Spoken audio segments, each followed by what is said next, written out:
एक बार की बात है, एक छोटे से गांव में एक बच्चा था जिसका नाम हसन था।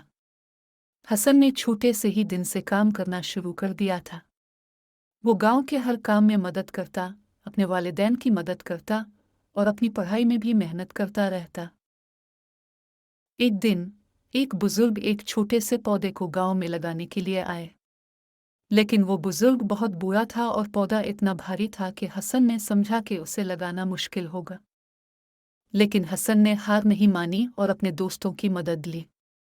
सबने मिलकर पौधे को अलिफ और इसे जमीन में लगाया।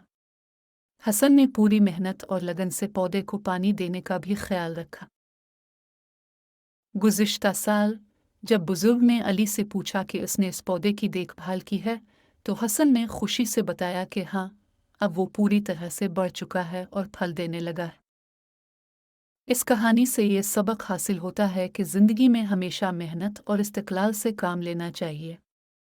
मुश्किलात का सामना करते हुए भी हमेशा हमें नहीं हारना चाहिए, बल्कि मुस्बत रहना चाहिए और मेहनत करते रहना चाहिए।